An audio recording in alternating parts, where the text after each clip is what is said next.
안녕하십니까. 백석대학교 간호학과 3학년 학생 여러분, 저는 아동간호학 2 교과목을 담당하고 있는 정미란 교수입니다. 14주차 영상 강의에서는 내분비 기능장애 아동간호로 함께 하겠습니다. 그럼 지금부터 시작하겠습니다.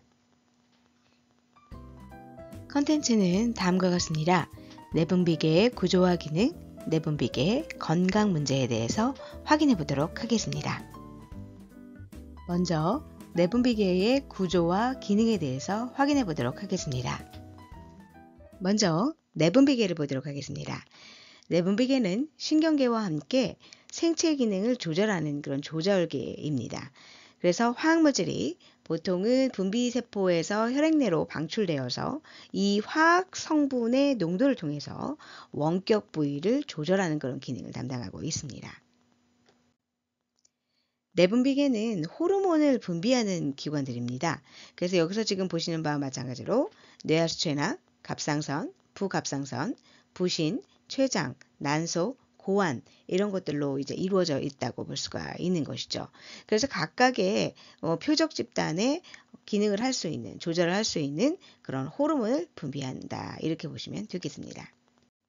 금방 우리가 봤던 내분비 기관에서 이제 분비되는 그런 호르몬들을 보시면 대표적인 것이 인슐린, 코티솔, 향이뇨 호르몬, 또 아스트로겐 이런 것들이 있게 됩니다. 이런 호르몬 등은 굉장히 적은 양으로 신체 평형을 유지하는 그런 역할을 하게 되고요. 또 혈액의 어떤 호르몬들을 측정을 하게 되면은 굉장히 소량으로 측정되게 됩니다. 그런데 이런 호르몬의 효과는 혈액 내의 농도에 의해서 조절이 되고 또 전달 단백질이 굉장히 많다 이러면은 기본적으로 호르몬의 영향이 떨어지는 것으로 되어 있습니다. 이것은 단백질이 보통 결합된 호르몬은 세포에 영향을 주지 않기 때문입니다. 그래서 단백질과 분리되어야지 세포에 영향을 줄 수 있다. 이렇게 볼 수가 있는 것이죠. 또한 수용체라고 하는 것이 호르몬과 결합을 해서 호르몬의 효과를 나타내주게 하는 그런 역할을 하고 있습니다. 실제 이런 수용체는 호르몬과 같이 어떤 작용물과 결합을 하거나 작용물질에 반응하는 그런 물질을 말하는 것이거든요. 그래서 실제 만약에 이런 수용체가 없다면 호르몬이 분비가 되더라도 호르몬의 효과를 나타낼 수가 없는 것이며 또한 호르몬의 어떤 조절도 이루어질 수가 없게 되는 것이죠. 다음으로 뇌하수체를 보겠습니다. 뇌하수체는 보통 우리가 신체의 조절선, 지배선 또는 마스터 글란드라고 부르면서 신체의 내분비계를 조율해서 성장, 대사, 생식, 체액 균형 이런 것 등과 같은 다양한 기능을 조절하는 그런 기관이라고 볼 수가 있겠습니다. 그래서 분비선의 약 80% 정도를 차지한다고 볼 수가 있겠어요. 네, 실제로 보시면 이 뇌하수체는 작은 강낭콩 모양입니다. 그래서 뇌의 아래쪽에 이렇게 분포하고 있다라고 볼 수가 있겠습니다. 시상하부와 연결되어 있죠. 이렇게 두 부분으로 나뉘게 되는데 그게 이제 뇌하수체 전엽과 그리고 후엽으로 나눌 수가 있습니다. 보통 전엽이 대부분을 차지하고 있습니다. 시상하부의 신호에 따라서 다양한 호르몬들을 분비하는 그런 곳이라고 볼 수가 있겠습니다. 혈액으로 전달되는 그런 릴리징 호르몬, 방출 호르몬과 또는 이니비팅 호르몬, 억제 호르몬에 의해서 조절되는 그런 곳입니다. 후엽이라고 하는 것은 신경 조직으로 이루어져 있고 시상하부에서 생성된 그런 호르몬을 저장하고 필요시에 방출하는 그런 기능을 하고 있습니다. 그래서 전엽에 해당되는 부분들은 이런 성장 호르몬, 황체 형성 난포 자극 호르몬, 프롤락틴 호르몬과 같은 성선 자극 호르몬, 그리고 부신피질 자극 호르몬, 갑상선 자극 호르몬 이런 것들을 이제 주요 호르몬으로 방출하고 있습니다. 후엽은 옥시토신을 생성을 하게 되겠고요. 그리고 향이뇨 호르몬 이런 것들은 저장하는 그런 기능을 하고 있어요. 네, 그래서 좀 더 자세히 살펴보면은 뇌하수체 전엽, 중엽, 후엽으로 분류할 수 있는데요. 우리는 이렇게 전엽과 후엽에 해당되는 기능들로 주로 보도록 하겠습니다. 자, 주요 호르몬 전엽에서 첫 번째를 보시면 성장 호르몬, 그로스 호르몬이 있습니다. 이와 같은 경우에는 신체의 성장과 이렇게 세포 재생을 촉진하고 있습니다. 그래서 각각의 주요 기관의 성장, 단백질 합성을 촉진하는 기능을 담당하고 있다. 이렇게 되어 있죠.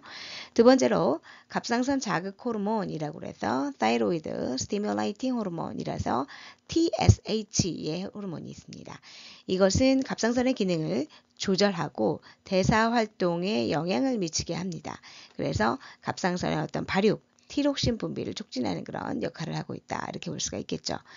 세 번째로 부신피질 자극 호르몬이 있습니다. 이거 같은 경우에는 ACTH라고 부르게 됩니다. 얘는 부신피질 호르몬을 분비를 촉진합니다. 예를 들면은 코티솔 이런 것들을 분비를 촉진한다. 이렇게 볼 수가 있는 것이죠. 이따가 배우겠지만요. 그 다음에 이제 성선 자극 호르몬이 있어요. 그래서 보통 이렇게 황체 형성 호르몬과 여포 자극 호르몬 또는 난포 자극 호르몬 이렇게 분류할 수가 있는 것이고요. 이렇게 우리가 LH라고 부르는 황체 형성 호르몬 같은 경우에는 황체 형성과 성호르몬 분비를 촉진하는 그런 역할을 하고 있습니다. 그래서 배란에 해당되는 부분들도 영향을 주고요. 여포 자극 호르몬 FSH라고 하는 부분들은 이제 여포 또는 난포를 성숙시키고 정자 형성을 촉진하는 그런 기능을 하고 있는 것이죠. 젖분비 자극 호르몬이라고 하는 우리가 보통 락토제닉 호르몬이라고 해서 이것도 LH라고 부르는 거예요. 보통은 우리가 프로락틴이라고 얘기를 합니다. 얘 같은 경우에는 젖샘의 젖분비를 자극시키는 그런 역할들을 하고 있습니다. 그래서 유즙분비, 유방발달 이런 것들을 이제 촉진한다라고 볼 수가 있는 것입니다. 자, 두 번째로 이제 후엽을 좀 보도록 하겠습니다. 후엽에 해당되는 부분들은 실제로 이제 여기 나오는 옥시토신과 바소프레신, ADH라고 해서 안티다이레틱이라고 해서 항인효 호르몬이라고 하거든요. 이렇게 두 가지로 나눌 수가 있겠습니다. 그래서 옥시토신 같은 경우에는 자궁 수축, 분만을 촉진시키는 그런 역할들을 하게 되겠고요. 그렇기 때문에 이거를 우리가 자궁수축 호르몬이라고 부르는 것이죠.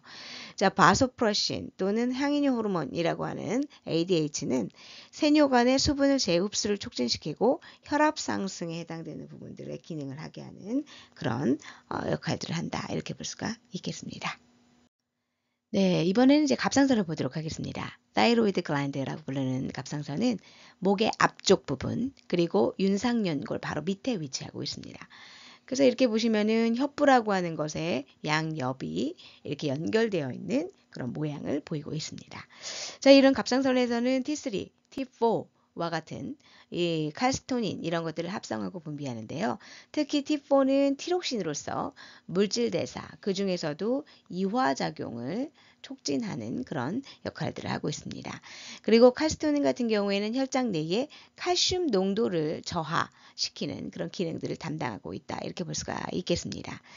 자, 갑상선 호르몬의 생성은 특히 단백질과 요오드의 충분한 어떤 섭취와 관련되어 있는 것으로 보고되고 있고 특히 출생 직후 신생아 같은 경우에는 뇌하수체에서 분비되는 TSH 갑상선 자극 호르몬이 빠르게 증가하게 됩니다. 그래서 학령기보다 어떻습니까? 10배 정도는 더 증가해서 나타나게 돼요. 그러다가 며칠 지나면은 정상 수치로 돌아오기는 하지만은 이런 것으로 인해서 갑상선에 영향을 주게 되어 있는 것이죠. 따라서 갑상선 질환이라고 하는 거는 기본적으로 아동기에 가장 흔한 내분비 이상 중에 하나고 특히 우리가 앞쪽에서 고위험 신생아 때 배웠잖아요. 선천적인 갑상선 저하증, 후천적 갑상선 저하증, 그리고 갑상선 기능 항진증을 모두 다 포괄하는 그런 질환들이 들어가 있다라고 볼 수가 있겠습니다. 네, 다음은 부갑상선을 보도록 하겠습니다. 이 파라사이로이드 글랜드라고 불리는 것은 갑상선 후면에 이렇게 위치하고 있습니다. 그래서 이렇게 4개로 구성되어 있는 걸 보이고 있으시죠? 네, 여기에서는 이제 부갑상선 호르몬을 분비하고 있습니다. 그래서 우리가 이거를 파라토르몬이라고 부르고 있고요. 여기에서는 칼슘과 인의 대사를 조절하고 비타민 D 대사에 영향을 주는 그런 역할들을 담당하고 있습니다. 네, 다음은 부신을 보겠습니다. 아드레날 글랜드에서는 보통 신장 위쪽에 이렇게 위치하고 있습니다. 자, 이걸 자세히 보시면은 이제 콜텍스, 피질과 메듈라, 수질로 이제 나눌 수가 있는데요. 이 피질과 수질에서는 각각의 당질 코르티코이드라고 부르는 글루코코르티코이드, 무기질 코르티코이드라고 부르는 미네랄 코르티코이드, 그 다음에 성호르몬이라고 불리는 섹스 호르몬을 합성하고 분비한다. 이렇게 볼 수가 있겠습니다. 자, 대표적으로 글루코코르티코이드에서는 코르티솔이라고 하는 것을 분비를 하게 됩니다.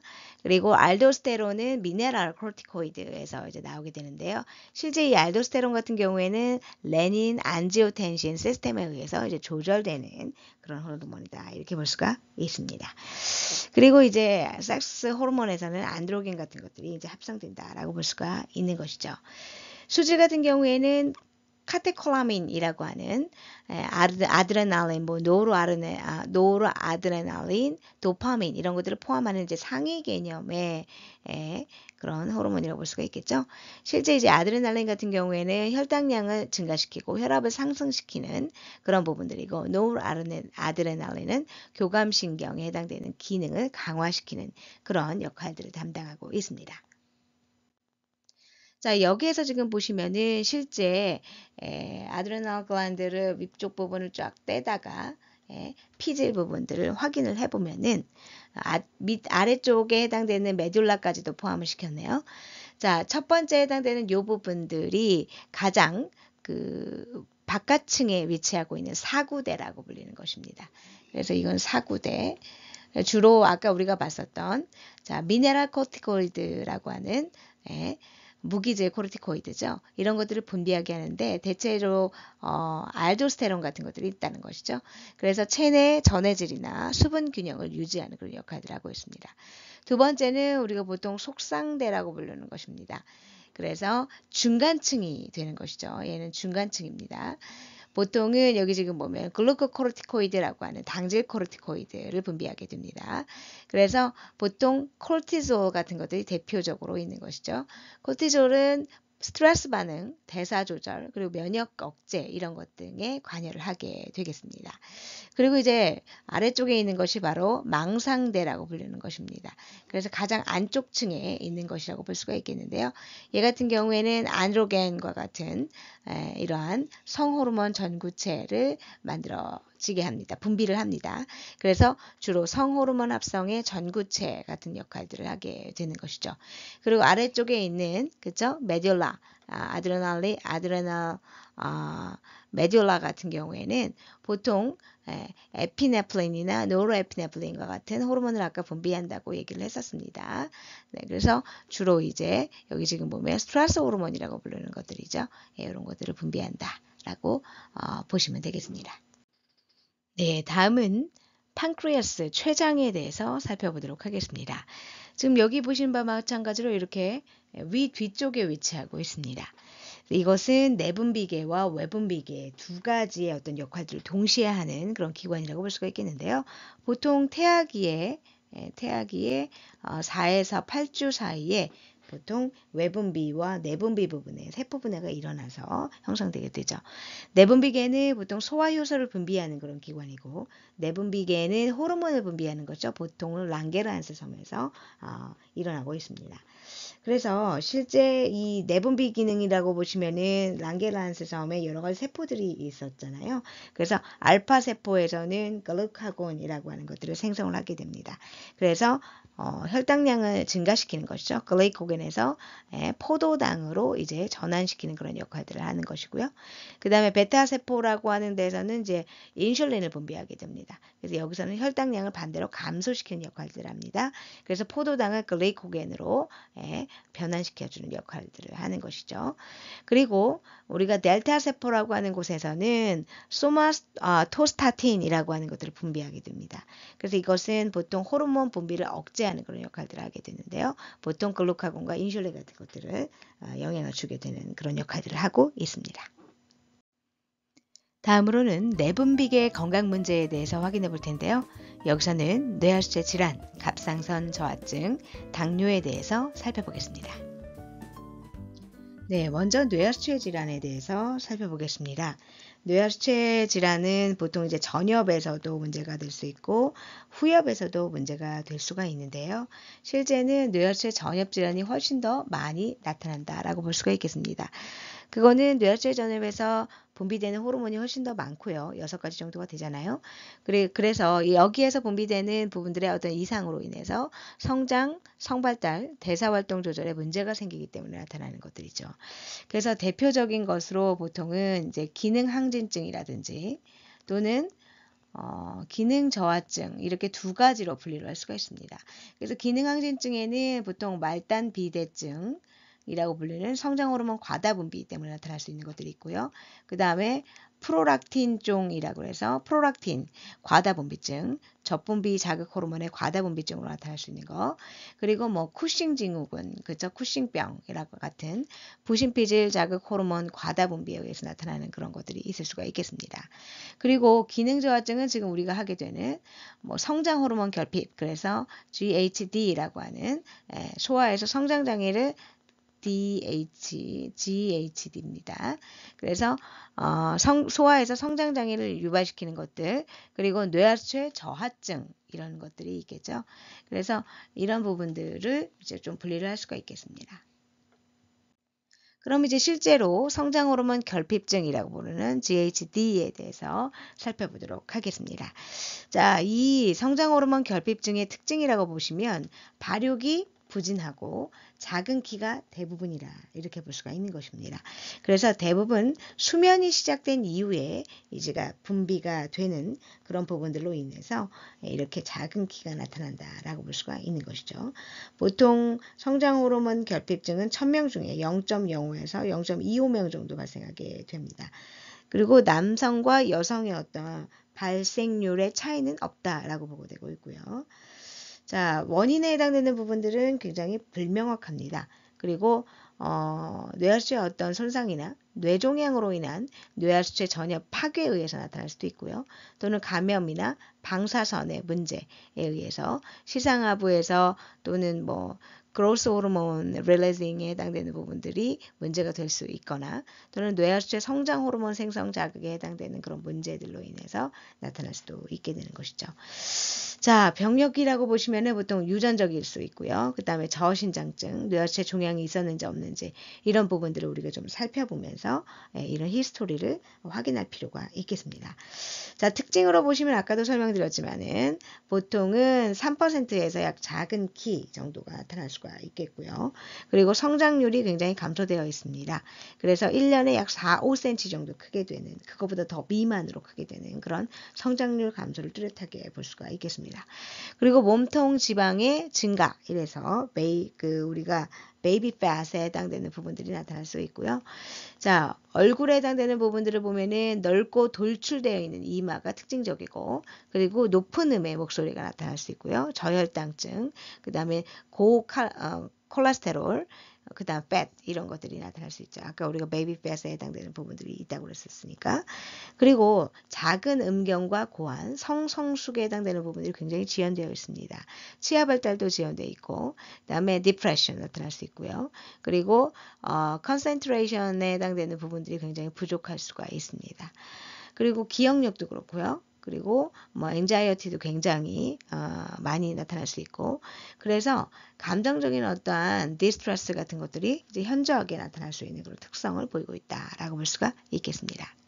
네, 금방 우리가 얘기했던 드워피즘, 즉 소인증이라고 부르는 것이죠. 그래서 주로 이제 이 성장 호르몬 결핍증으로 인해서 나타나게 되는 그런 증상으로 볼 수가 있겠습니다. 그래서 키가 지금 보면 현저하게 작고 신체의 성장 속도가 느려지는 그런 결과들을 낳을 수가 있겠고요. 특히나 이제 여러 가지 대사도 저하되어 있고요. 그리고 골밀도도 감소되어 있는 것들을 우리가 볼 수가 있습니다. 그리고 여기 지금 보시면은 아래쪽에 뭐가 있습니까? 튜머에 해당되는 튜머 causing hypopituitarism이라고 볼 수가 있겠죠. 그래서 이거 지금 보시면은 뇌하수체 기능 저하증에 해당되는 그런 부분들로 인해서 이렇게 튜머가 나타날 수 있다라고 볼 수 있는 것입니다. 그래서 뇌하수체를 압박하는 그런 부분들로 인해서 호르몬 분비를 억제시키는 그런 영향들을 줄 수가 있겠고, 이런 것들로 인해서 이런 튜머는 주변 뇌조직이나 시신경에 영향을 미쳐서 이제 두통도 일으킬 수가 있고요. 그리고 시야에 해당되는 부분들도 이상을 줄 수가 있다라고 하는 거, 그런 것들을 알고 계시면 되겠습니다. 네, 그러면 진단검사를 살펴보도록 하겠습니다. 진단검사는 이전에 어떤 성장 기록, 그리고 성장률 이런 것들을 확인하고요. 특히 방사선 촬영을 통해서 골 연령, 이 골 조사를 하게 되어 있습니다. 그리고 또한 MRI, 혈액검사 이런 것들을 이용할 수가 있어요. 이런 뇌하수체 질환의 특히 성장 호르몬 결핍증에 대한 진단을 확정하기 위해서는 뇌하수체 기능 검사를 하게 되어 있는데요. 보통 글루카곤, 그다음 클로니닌, 인슐린, 아르기닌 이런 것들을 투여하고 2개 이상에서 최대 성장 호르몬 수치가 리터당 7에서 10mg 이하면은 우리가 이런 GHD로 확정을 하게 되어 있습니다. 특히나 인슐린에 해당되는 그런 부분들 같은 경우는 그 아동의 저혈당을 유발하는 것으로서, 저혈당은 성장 호르몬 분비를 자극하게 하는 그런 원리를 이용해서 60에서 90분에 만약에 예를 들어 리터당 10마이크로그램 이하이면은 우리가 보통 성장 호르몬 결핍증으로 진단을 하고 있습니다. 자, 이번에는 치료와 간호에 대해서 살펴보도록 하겠습니다. 자, 치료 목표는 성장 호르몬을 일단 투여를 해요. 투여를 해서 정상 성장률을 촉진시키는 데 있습니다. 그래서 우리가 보통 서브큐로 이렇게 투여를 하게 되어 있는 것이죠. 그래서 보통 일주일에 6, 7일 정도는 성장 호르몬을 맞는 것으로 이렇게 하고 있습니다. 아동 같은 경우에는 뭐 1주 kg당 0.15에서 0.33mg 정도 맞고요. 청소년은 1주당 kg당 0.7mg 정도 맞아서 골단 성장판 폐쇄 시에 이렇게 맞는다는 얘기죠. 그래서 보통은 만약에 이제 피주이터리 튜머가 있다라고 그러면은 그거를 이제 없애는 그런 수술을 해야 되겠죠. 그리고 합병증에 해당되는 부분들 이렇게 이제 그 성장 호르몬을 맞고 난 이후에 합병증으로는 대퇴골 단이 또 어긋날 수도 있고 뇌의 가성종양 같은 것들이 좀 생길 수가 있고요. 부종이나 또는 나트륨 축적 같은 것들을 염려할 수도 있습니다. 그리고 이렇게 맞음으로 인해서 백혈병과 암 발생률을 또 증가시킬 수 있다는 문제점도 있을 수가 있어요. 그렇지만 어쨌든 이렇게 맞게 되면 효과가 있기 때문에 주로 청소년보다는 언제? 아동 때 맞아야 되겠죠. 아동기 때. 그리고 마른 아동보다는 보통 비만 아동에게서 이렇게 뚜렷하게 효과가 나타나는 것으로 나타나 있기 때문에 일반적으로 이제 취침 전에 투여하는 것이 중요하겠습니다. 두 번째로 성조숙증에 대해서 살펴보도록 하겠습니다. 자, 이 성조숙증은 제2차 성징의 출현이 보통 여아가 8세, 남아가 9세 이전에 나타나는 경우를 얘기를 합니다. 그래서 남아와 여아를 비교를 했을 때 보통 여아에게 흔한데 남아와 여아 중에서 여아가 5배 이상 높다라고 볼 수가 있겠습니다. 자, 여기에서는 주로 이제 pubic hair 또는 이제 breast 유방, genital development 즉 성 발달에 해당되는 부분들이 빠르게 나타나는 것이고요. 저신장을 특징으로 합니다. 그래서 진성과 가성으로 나눌 수가 있는데 진성 성조숙증이라고 하는 거는 성선 자극 호르몬 의존성이에요. 그래서 얘 같은 경우에는 보통 우리가 시상하부 그리고 뇌하수체 성선축에 해당되는 부분들이 조기 활성화돼서 나타난다라고 볼 수가 있는 것이죠. 그래서 시상하부에서는 보통 우리가 어떤 것들이 나타납니까? 성선 자극 유리 호르몬이라고 하는 이런 부분들이 나타나게 되죠. 그래서 GnRH가 나타나면 뇌하수체에 의해서 성선 자극 호르몬에 해당되는 부분들. 그래서 우리가 보통 뭐 했어요? 앞서 우리가 배웠던 LH라든지 FSH 같은 것들이 나타나게 되고 이런 것으로 인해서 보통 에스트로겐이나 테스토스테론 같은 것들이 생성되게 됨에 따라서 2차 성징이 빠르게 나타나는 것을 나타낼 수가 있는 것이죠. 그래서 이것을 통해서 성숙한 난자나 정자를 생산할 수 있습니다. 그런데 가성 같은 경우에는 이런 성선 자극 호르몬의 비의존성이에요. 그래서 이런 축에 활성화되지 않는 것입니다. 그래서 이렇게 나눌 수가 있고요. 실제 원인을 보시면 진성 같은 경우에는 특발성, 중추신경계 감염이나 종양 이런 것으로 인해서 나타날 수 있겠고요. 가성 같은 경우에는 이제 여아 같은 경우에는 우리가 맥퀸 알브레트 증후군이라고 합니다. 얘 같은 경우에는 기본적으로 골 이형성증, 그러나 또 여기 지금 나온 것처럼 성조숙증 그리고 카페오레 반점 같은 것들이 이제 나타나게 됩니다. 그래서 이런 것들을 특징으로 하는데 그 중에서도 이제 이 성조숙증에 해당되는 증상들이 이 맥퀸 알브레트 증후군에 있기 때문에 이것으로 인해서 이제 나타날 수도 있고요. 그 외에 뭐 난소종양이라든지 또는 여성의 부신 종양, 외인성 안드로겐, 선천성 부신 과형성증 이런 것들로 인해서 원인이 될 수 있겠습니다.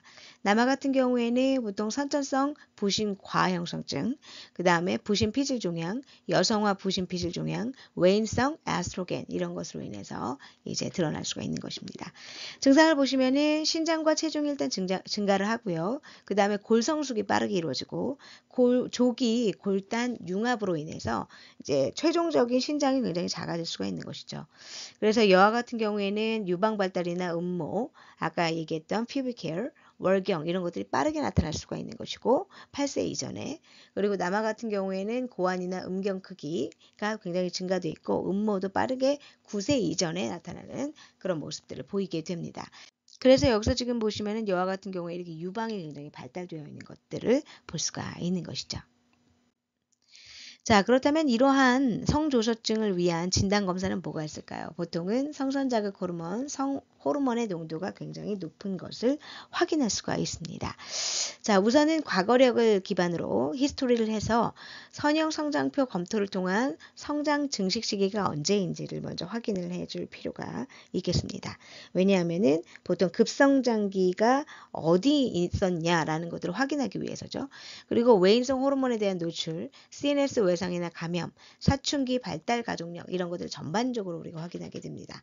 그래서 신체 검사를 하게 되어 있는데 사춘기 상태의 정확한 기술을 위해서 아동의 외부에 있는 그런 신체 검사를 잘 확인을 해야 되고 그리고 엑스레이 방사선 검사를 통해서 골연령을 이제 계산을 해야 되죠. 조기 골단이 이제 빠르게 융합되어 있는지 골단 융합이 일어났는지를 확인하기 위해서입니다. 그리고 여아는 골반 초음파, 남아는 두개골 촬영을 통해서 확인을 하게 되어 있는데 이런 것들을 통해서 우리가 골 연령이 증가되어 있는 것들을 확인할 수가 있는 것이죠. 그리고 또한 호르몬 검사를 해야 됩니다. 그래서 LH, FSH, 그 다음에 에스트로겐, 에스트라디올, 그 다음에 테스토스테론 같은 것들을 검사를 하죠.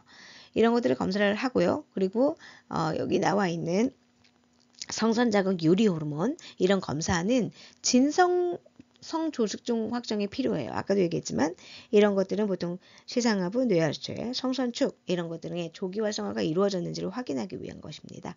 그래서 보통은 성선자극 호르몬이나 성호르몬 농도가 높은 그런 결과를 얻게 되는 것이죠. 자, 그렇다면 치료와 간호에 대해서 보겠습니다. 우선 정서적인 지지를 해줘야 되겠습니다. 자, 2차 성징이 빠르게 나타나기 때문에 어린 나이에 신체의 외모가 변하는 것들을 받아들일 수 없을 수 있거든요. 그래서 그런 부분들이 잘 받아들일 수 있도록, 자, 말로 표현할 수 있도록 정서적인 지지를 해줘야 될 필요가 있겠고요. 그다음 실질적인 치료는 우리가 성선자극 호르몬 작용 물질, 그래서 GnRH 어거니스트를 투여를 하게 됩니다. 그래서 보통은 우리가 유프롤라이드, 아세테이트 같은 것들을 근육 주사하게 되어 있거든요. 이런 부분들을 투여 스케줄에 맞게끔 딱딱 맞추어서 투여하지 않으면은 조숙증 촉진을 일으키게 되는데 보통은 지금 여기 나와 있는 것처럼 그 GnRH에 해당되는 부분들의 아고니스트와 그 다음에 안타고니스트에 해당되는 그런 기능들을 얘기해주고 있습니다. 실제 GnRH에 해당되는 작용제 같은 경우에는 첫 번째 여기에서 수용체에 해당되는 부분들 GnRH의 수용체를 자극하게 됩니다. 초기에는 그렇기 때문에 이게 자극하게 되면서 과다 LH 황체 형성 호르몬과 여포 혹은 난포 자극 호르몬에 해당되는 부분들을 분비를 증가시키게 되죠. 이로 인해서 테스토스테론 같은 것들 여러 가지 성호르몬에 해당되는 생산을 증가시키게 됩니다. 그런데 이것이 계속 이루어지게 되면은 이러한 GnRH에 해당되는 아고니스트들의 이런 수용체에 해당되는 부분들을 탈감작을 일으키게 됩니다. 그래서 네거티브 피드백에 해당되는 부분들이 나타나게 돼서 결국은 LH와 FSH에 대한 분비가 이제 장기적으로는 감소되게 되는 것이죠. 그렇게 해서 치료 효과가 나타나게 되는 것이고, 자, GnRH의 안타고니스트 같은 경우에는 그런 것 없이 초기에 해당되는 과도 자극으로 인해서 테스토스테론이 일시적으로 증가하는 이런 것들 없이 그냥 바로 억제가 되는 것이죠.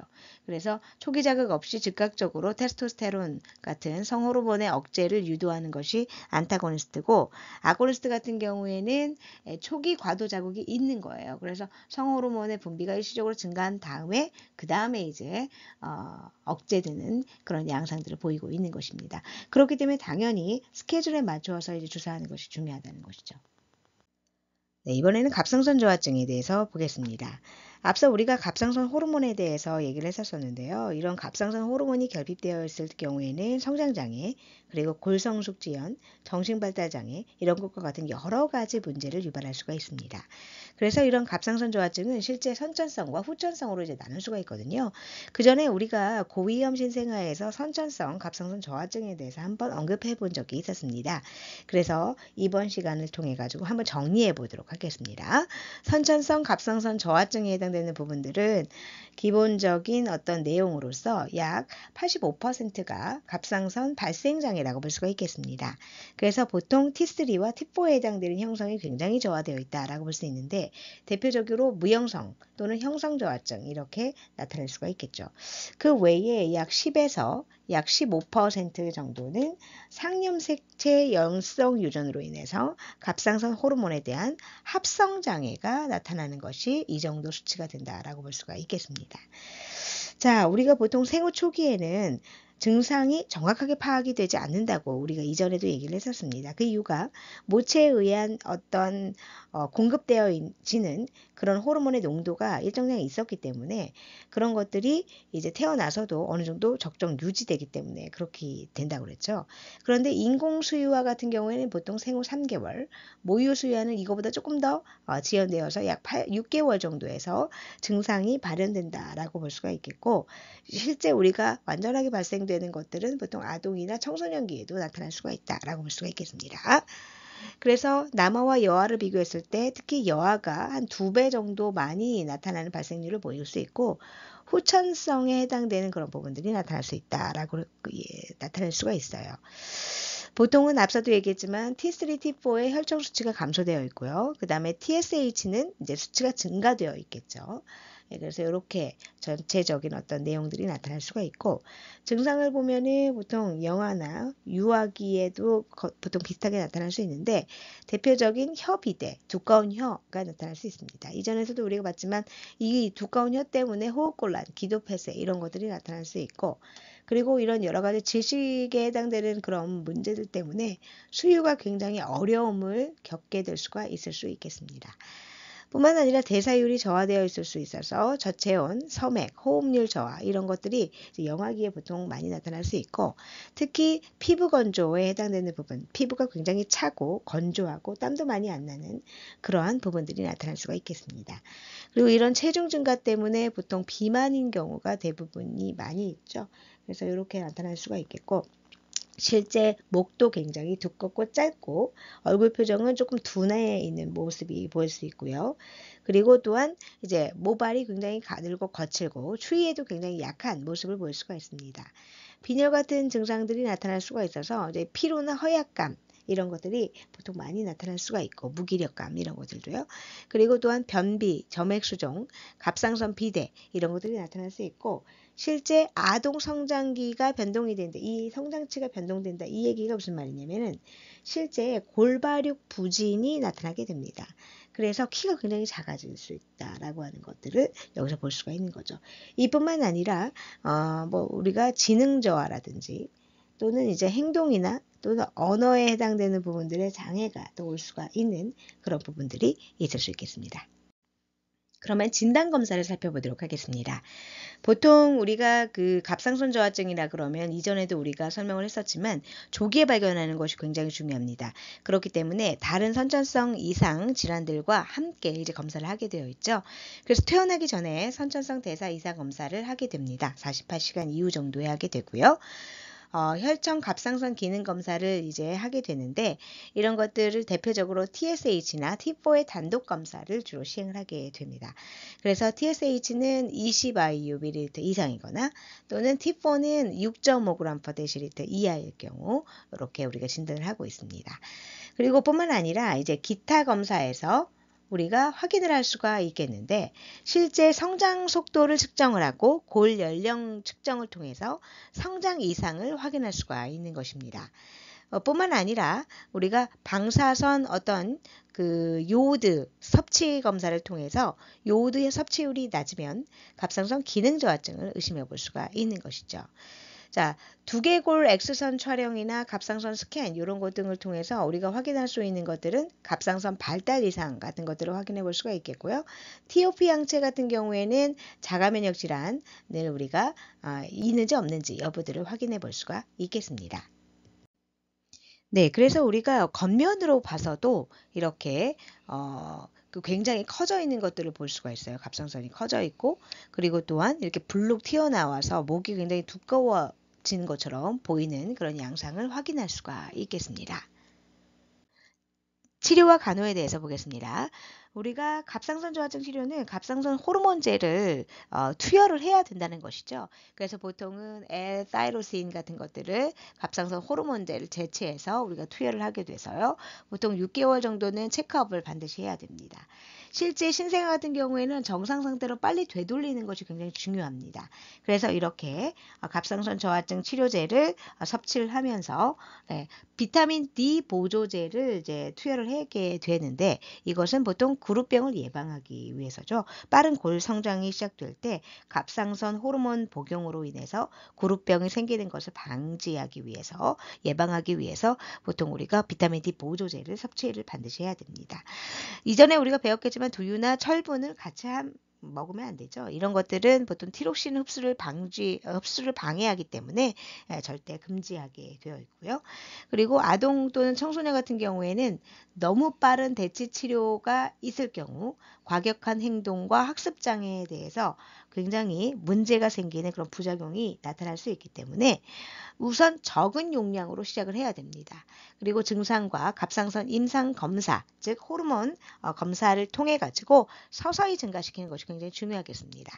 그래서 우리가 빠르게 갑상선 호르몬 검사를 통해서 TSH 수치가 정상이 될 때까지 확인을 해보고 무조건 체중 측정들도 확인을 해볼 필요가 있게 되는 것이죠.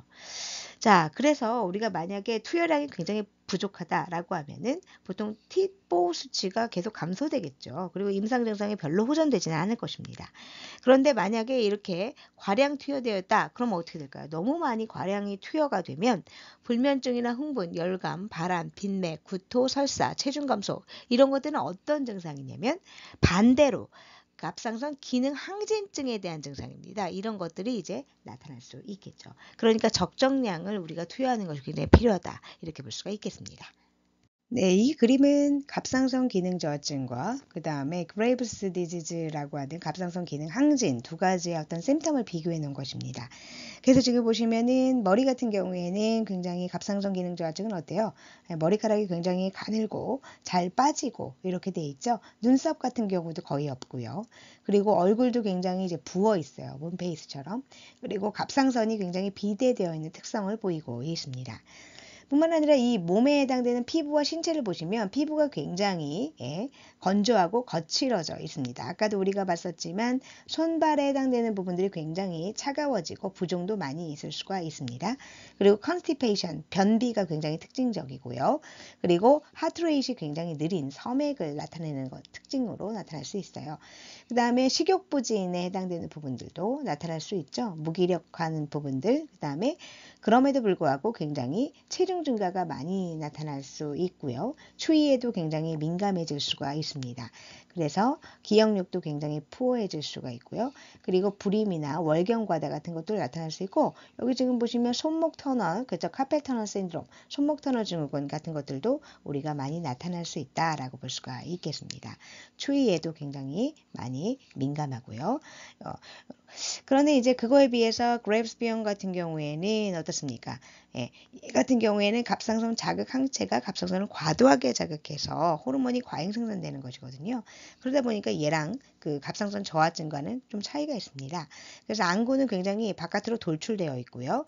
그렇지만 이제 갑상선에 해당되는 부분도 고이터라 그래서 비대해져 있습니다.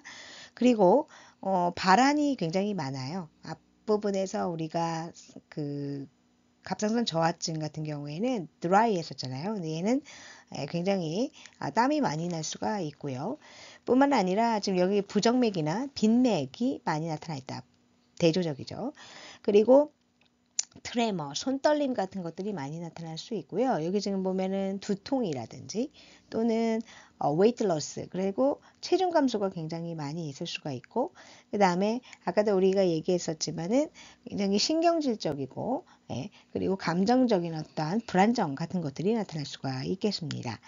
그리고 또한 나우지아도 있을 수 있고요. 설사가 굉장히 특징적이에요. 뿐만 아니라 지금 여기서 지금 보시면은 우리가 이제 여성에게는 보통 희소월경에 해당되는 부분들이 나타날 수가 있습니다. 그뿐만 아니라 이제 머슬 같은 경우도 굉장히 이제 약화되어 있는 경우가 많이 있다. 이렇게 볼 수가 있겠습니다. 네, 다음은 후천성 갑상선 저하증에 대해서 간단하게 살펴보겠습니다. 이러한 후천성 갑상선 저하증의 가장 큰 그런 원인은 만성 림프구 갑상선염입니다.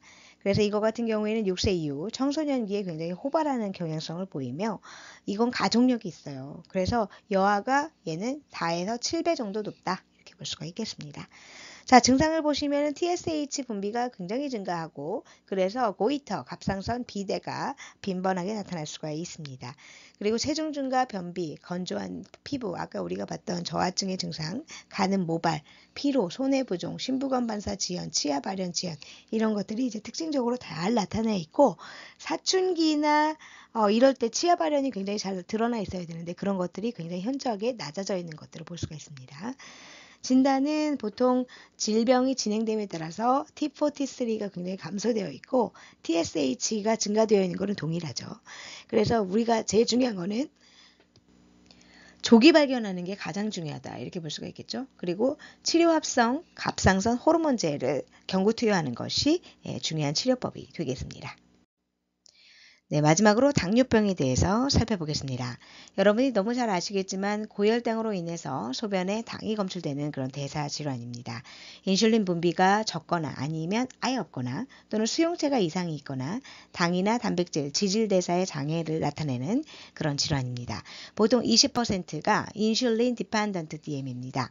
즉 인슐린 의존성 1형 당뇨라고 얘기를 할 수가 있겠습니다. 보통은 10세에서 약 14세 때가 유병률이 크다. 이렇게 볼 수가 있겠고요.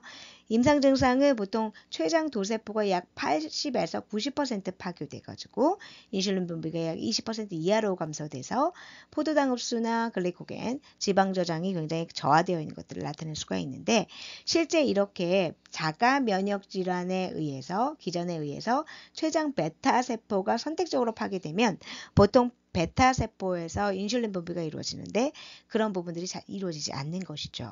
그래서 유전적이고 환경적인 요소에 의해서 이렇게 인슐린 분비가 되지 않는 경우가 1형 당뇨인 경우입니다. 그래서 대표적인 어떤 증상이 다뇨 다음 나식 이렇게 있을 수 있고요. 보통 혈당이 160mg/dL 이상이 되면은 보통 당뇨로서 나가게 되는 것이죠. 보통 혈당이 600mg/dL 이상이면은 혈중 삼투압 증가로 인해서 뇌기능 장애가 나타날 수가 있는 그런 증상들을 볼 수가 있습니다. 자, 그래서 1형 당뇨와 2형 당뇨를 좀 비교해 볼 수가 있겠는데요. 보통 1형 당뇨 같은 경우는 아까도 얘기했지만 베타 세포가 파괴돼서 나타나는 것이라고 그랬죠. 그래서 반드시 인슐린이 필요하게 되어 있습니다. 보통 갑자기 시작되고 시작 연령이 30세 이하. 그래서 소아 같은 경우에는 보통 아까도 얘기했지만 10세에서 14세 정도가 가장 많이 나타날 수 있습니다. 얘네 같은 경우는 비만증과 관계가 없고 케톤산증이 굉장히 흔하게 나타날 수가 있습니다. 그래서 얘는 식사요법만으로는 반드시 충분하지 않고 제일 중요한 게 뭐냐면 인슐린이 가장 필요하다라고 하는 겁니다. 2형 당뇨병은 보통 환경적인 내용, 비만에서 이런 것들이 많이 있기 때문에 비만증과 관련이 있고요. 서서히 시작되면 40세 이상, 주로 이제 성인기에 많이 나타날 수가 있고 보통 우리 청소년기 같은 경우에도 이제 비만과 관련해서 나타나는 경우가 있습니다. 이것은 케톤산증과 거의 관계가 드물고요. 보통 인슐린이 3분의 1에서는 이제 일정량 필요할 수가 있겠지만 3분의 1에서는 식사요법으로도 조절이 가능하다. 이렇게 볼 수가 있겠습니다. 그러면 다음에 5단계를 한번 살펴보도록 하겠습니다. 우선 첫 번째 급성발병기입니다. 아까 얘기했던 다음 단뇨다식 해당되는 부분들, 그 다음에 야뇨증, 식욕부진, 케톤산증에 해당되는 부분들로 인해서 혼수 상태가 우려될 수 있는 그런 부분입니다. 두 번째 관해기 혹은 우리가 밀월기라고도 부릅니다. 이거 같은 경우에는 인슐린 디펜던트 DM이 보통 3분의 1에서 2분의 1 이런 부분에서 인슐린 요구량이 감소되는 그런 시기다라고 볼 수가 있겠습니다. 그래서 인슐린 주사량을 줄이지 않을 경우에 저혈당증이 나타날 수 있는 그런 시기다라고 볼 수가 있는 것이죠. 그 다음에 이번에는 악화기입니다. 아까 얘기했던 그 도세포, 췌장의 도세포 파괴로 인해서 인슐린 분비가 점차적으로 감소되는 그런 시기다라고 볼 수가 있겠습니다. 그 다음에 완전 당뇨병기 같은 경우에는 인슐린 분비 능력이 거의 없습니다. 그래서 포도당 대사에 필요한 인슐린을 외부에서 반드시 의존해야 된다. 그래서 인슐린 치료제를 맞아야 되겠죠. 그 다음에 복합적 완전 당뇨병기 같은 경우에는 적절한 인슐린 주사, 식이 관리 이런 것들을 수행해도 혈당 변화가 굉장히 심한 경우입니다. 그래서 이런 경우는 일반적인 식사를 한 후에 고혈당이 바로 나타나고 식사 후나 또는 약간의 운동 이런 것 등을 통해서도 설명되지 않는 그런 저혈당 증상이 수시로 체크되는 경우가 많이 있습니다. 자, 다음으로 이제 증상을 보도록 하겠습니다. 아까 우리가 앞에서 봤던 당뇨병의 3가지 증상, 단뇨 다음 다식 이런 것들이 나타날 수 있고요. 그 다음에 체중 감소, 고혈당, 케톤성 혈증, 그리고 성격 변화, 전신 쇠약감, 시력 악화, 약화 같은 것들이 나타날 수가 있습니다. 자, 뿐만 아니라 이제 학교 성적에도 영향을 줄 수가 있어요. 그리고 생활에도 영향을 줄 수가 있습니다. 이런 부분들이 다 둔화되어 있고 또 두통이나 불안감, 숨막히는 느낌, 흉통, 복통, 구역질, 설사나 변비 이런 것들이 이제 많이 나타날 수 있고요. 초기 증상으로는 아까도 우리 봤지만 야뇨증 같은 것들이 나타날 수 있다고 그랬어요. 그 외에도 화농성 피부염이나 모닐리아성 질염, 산독증 같은 것들이 나타날 수가 있습니다.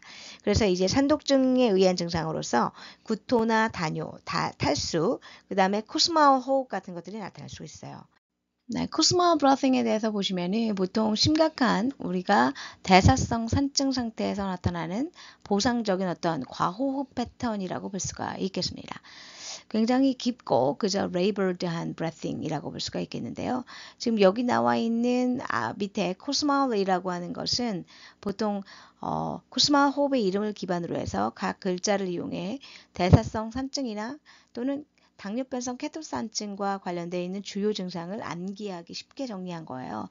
그래서 이거와 관련되어 있는 증상을 얘기를 한 건데 보통 케톤산증이라고 해서 케톤체가 많이 축적되어 있거나 또는 요독증 또는 셉시스, 실리실산 중독 또는 여기 지금 보면 메탄올 중독 그리고 알코올성 케톤산증 그리고 젖산산증 같은 것들이 보통 이렇게 대사성 상증과 코스마울 호흡을 유발시키는 그런 증상들이다. 이렇게 볼 수가 있겠습니다.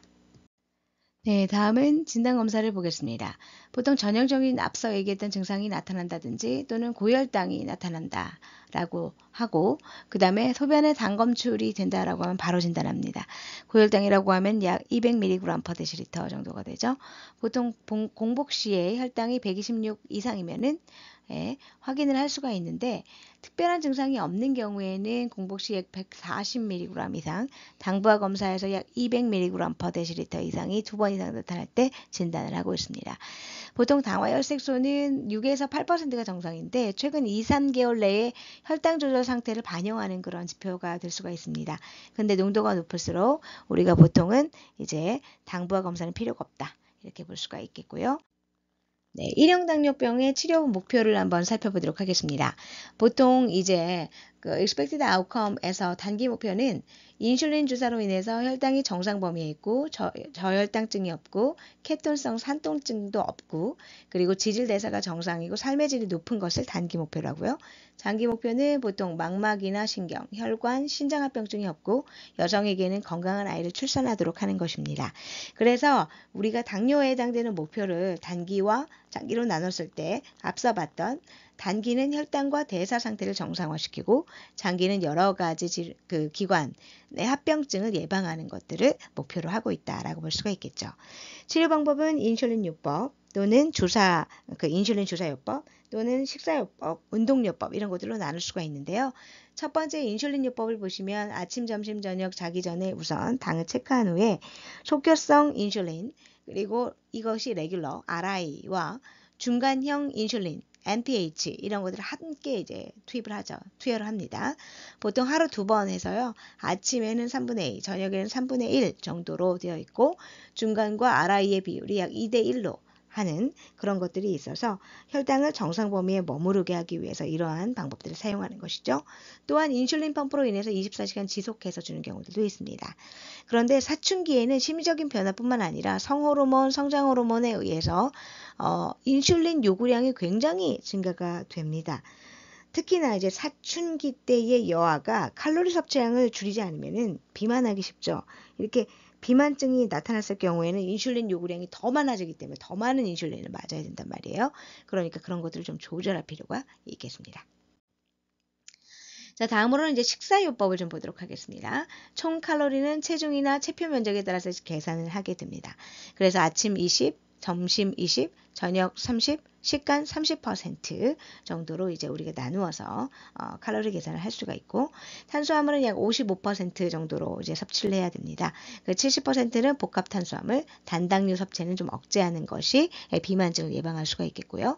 그 다음에 지방은 30%, 그래서 불포와 포화를 1.2대 1 정도로 마가린이나 또는 식물성 기름, 생선 이런 것들을 이제 복용할 수가 있겠죠. 단백질은 약 15%. 그래서 중요한 게 뭐냐? 식사 시간 그리고 식사량 이런 거를 일정하게 유지하는 것이 굉장히 필요하겠고 그리고 이제 식품 교환표를 통해서 유연하게 서로 바꾸어서 식품을 좀 바꿀 수는 있겠죠. 그렇지만 몰래 먹지는 말아야 된다. 이렇게 얘기를 할 수가 있겠습니다. 그 다음에 이제 운동요법에 해당되는 부분들을 보시면 성장 발육에 있어서 필수적이다라고 볼 수가 있겠고 유산소 운동을 해야 된다라고 볼 수가 있겠습니다. 왜냐하면은 근육세포 포도당 흡수를 촉진시키고 여러 가지 인슐린 양 감소 효과가 있기 때문이죠. 그래서 운동 전에는 반드시 우리가 혈당 체크 후에 조절한 다음에 시행을 해야 되고 운동 시에 가능한 한 덜 사용되는 부위에 인슐린 주사하는 것이 필요하겠습니다. 다음으로는 심리적인 치료와 정서적인 안정도모입니다. 자, 여기서 이제 제일 중요한 게 당뇨 교육이고 이거에 대한 부모의 역할이 굉장히 중요하다. 이렇게 얘기하고 있습니다. 사춘기의 효과적인 치료법은 일단 이러한 교육을 잘 시켜야 되고 정서적인 안정이 필요합니다. 보통 스트레스와 혈당과의 관계를 보시면은 보통 심리적인 불안과 스트레스가 있어서 이러한 스트레스 호르몬인 에피네프린, 코르티솔 이런 것들이 분비돼서 혈당을 증가시킬 수 있다라고 보고 있기 때문에 정서적인 안정이 무엇보다 중요하겠고 그리고 인슐린 주사량을 좀 30% 증가시키는 것이 필요합니다. 앞서 얘기했듯이 성장 호르몬의 대사 증가로 인해서 혈당이 증가될 수 있기 때문이죠. 무엇보다 긍정적인 자아상과 다른 사람들 간의 폭넓은 어떤 대인 교류를 통해서 이러한 심리적인 정서적인 안정을 좀 도모할 필요가 있겠다라고 할 필요가 있겠습니다. 자, 그 다음에 이제 산독증을 보겠습니다. 자, 이것은 보통 임상 증상과 혈당이 약 300mg/dL 이상, 그 다음에 케톤 혈증, 산독증, 당뇨 및 케톤뇨가 나타나는 경우를 얘기를 합니다. 그래서 이 부분에 대한 우리가 아동과 가족 교육이 굉장히 필요하다 이렇게 볼 수가 있겠고요. 여기서는 중요한 게 이제 탈수 정도나 코스모한 호흡이 있는지 여부, 그리고 의식장애 정도를 파악하는 것이 필요하겠습니다. 기본이 되는 치료를 보시면 이렇게 3가지 정도가 있어요. 수액 공급 당연히 해야 되겠고요. 전해질 교정해야 됩니다. 보통 36시간 동안에 천천히, 너무 빠르면은 뇌부종을 초래할 수 있습니다. 그래서 이런 뇌부종 같은 경우에는 굉장히 사망률이 높기 때문에 마니터를 조입하고 MRI를 확인할 필요가 있겠죠. 그리고 또한 이제 인슐린 치료를 할 수가 있어요. 지속적으로 투여를 해야 되고, 보통 속효성 같은 경우는 케이스당 0.1단위로 IV 후에 시간당 보통 0.1단위, 케이지당 0.1단위를 시간을 주입하는 것이 필요하겠는데, 자, 우리가 보통 산독증에 해당되는 부분들을 이제 교정하기 위해서는 뭘 주로 많이 합니까? 중탄산염 같은 것들을 주입을 많이 하게 되는데, 정맥으로. 그런데 이런 것들은 좀 신중하게 아동 같은 경우에 투여하는 것을 고려를 해야 됩니다. 왜냐하면 아주 심한 그런 산독증이 아닌 경우에는 만약에 이렇게 오히려 케톤성 산독증을 더 심화시킬 수 있는 그런 결과를 초래할 수 있기 때문에 주의를 기울여서 신중하게 투여해야 할 필요가 있는 것이죠. 네, 마지막으로 저혈당증을 살펴보도록 하겠습니다. 이거 같은 경우에는 보통 30%까지 의식장애를 초래할 수 있는 그런 증상이라고 볼 수 있겠는데요. 카테콜라민이 많이 분비되어 나타나는 증상, 즉 보통 카테콜라민은 에피네프린, 노르에피네프린, 도파민 같은 것들이 들어있잖아요. 그래서 식은땀, 손떨림, 불안, 빈맥, 배고픔, 졸림, 또는 인격변화, 의식혼탕, 경련, 혼수 상태, 이런 것들의 증상이 나타날 수 있습니다.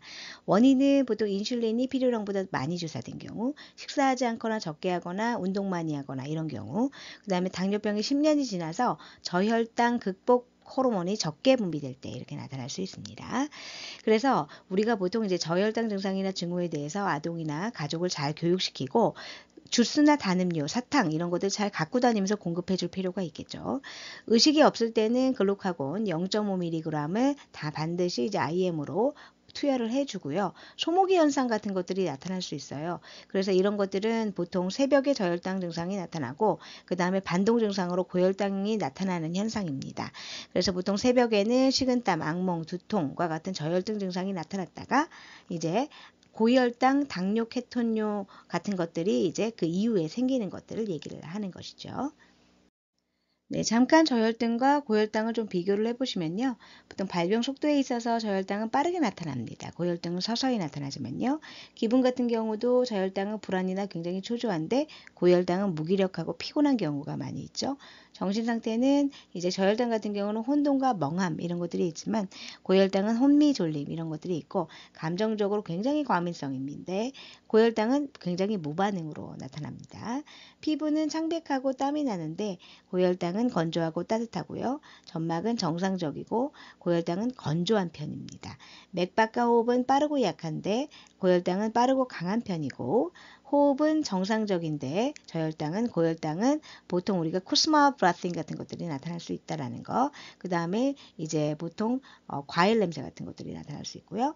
그 다음에 신경 증상으로는 떨림과 어지럼증, 경련 증상 같은 것들이 나타날 수 있고 고혈당은 무기력과 저림.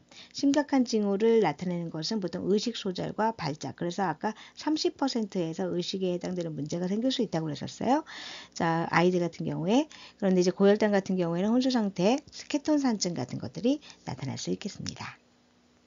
네, 오늘 한 내용에 대해서 궁금하신 부분들이 있으면 이쪽으로 연락을 주시고요. 네, 지금까지 내분비 기능장애 아동 간호에 대해서 살펴보았습니다. 수고 많으셨습니다. 감사합니다.